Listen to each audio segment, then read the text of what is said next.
Hi friends, KYC ಚಾನೆಲ್ಗೆ ಸ್ವಾಗತ.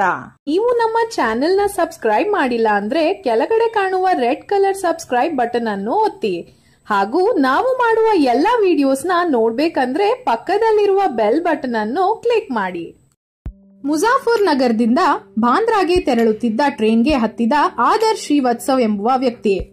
Train ಹತ್ತಿದ ನಂತರ ಬುಕ್ ತೆಗೆದು ಓದೋಣ ಎಂದು ತೆಗೆದ. ಕಾರಣ ತನ್ನ ಮುಂದೆ ಕೆಲವು ಹುಡುಗಿಯರು ಅಳುತ್ತಾ ಕುಳಿತಿದ್ದರು. ಒಂದಲ್ಲ ಎರಡಲ್ಲ, ಸರಿಸುಮಾರು 26 ಹುಡುಗಿಯರು. ಎಲ್ಲರೂ ಅದೇ ಪರಿಸ್ಥಿತಿಯಲ್ಲಿದ್ದರು. ಯಾರಿಗೂ ಅನುಮಾನ ಬಾರದಂತೆ ಕಾವಲಾಗಿ ಸರಿಸುಮಾರು 50 ವರ್ಷ ಮೇಲ್ಪಟ್ಟ ಇಬ್ಬರು ವ್ಯಕ್ತಿಗಳು ಕಾವಲುಗಾರರಾಗಿ ಇದ್ದರು. ಇದು ಕಿಡ್ನಾಪ್ ವ್ಯವಹಾರ ಇರಬಹುದೇನೋ ಎಂದು ಏನು ಮಾಡಬೇಕು ಎಂದು ತಿಳಿಯದೆ ಈ ವ್ಯಕ್ತಿ ಒಂದು ಟ್ವೀಟ್ ಮಾಡಿದ. ಅದೇನೆಂದರೆ, ನಾನು ಅವಾದ್ ಎಕ್ಸ್‌ಪ್ರೆಸ್ ನಲ್ಲಿ ಪ್ರಯಾಣಿಸುತ್ತಿದ್ದೇನೆ, ದಯವಿಟ್ಟು ಸ್ಪಂದಿಸಿ ಎಂದು ರೈಲ್ವೆ ಮಿನಿಸ್ಟರ್ಗೆ ಮತ್ತು ನರೇಂದ್ರ ಮೋದಿಗೆ ಟ್ವೀಟ್ ಮಾಡಿದ್ದ. ಮುಂದಿನ ಸ್ಟೇಷನ್ ಭಾಗ ಸಿಗುವುದಕ್ಕೆ 15 ನಿಮಿಷಗಳಿತ್ತು. ಆ ಸ್ಟೇಷನ್ಗೆ ಪೊಲೀಸರು ಬಂದು ಟ್ರೈನ್ನಲ್ಲಿ ಹತ್ತಿ ಅವರನ್ನು ಬಂಧಿಸಿ ಹೆಣ್ಣು ಮಕ್ಕಳನ್ನು ರಕ್ಷಿಸಿದರು.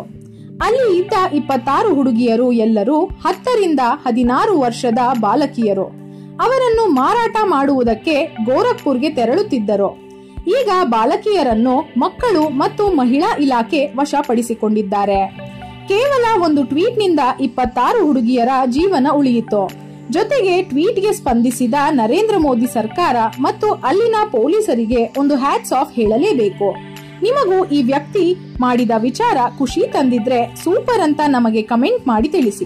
ಹಾಗೆ ಈ ವಿಡಿಯೋವನ್ನ ಲೈಕ್ ಮಾಡಿ ಮತ್ತು ತಪ್ಪದೆ ಎಲ್ಲರಿಗೂ ಶೇರ್ ಮಾಡಿ. ಧನ್ಯವಾದಗಳು.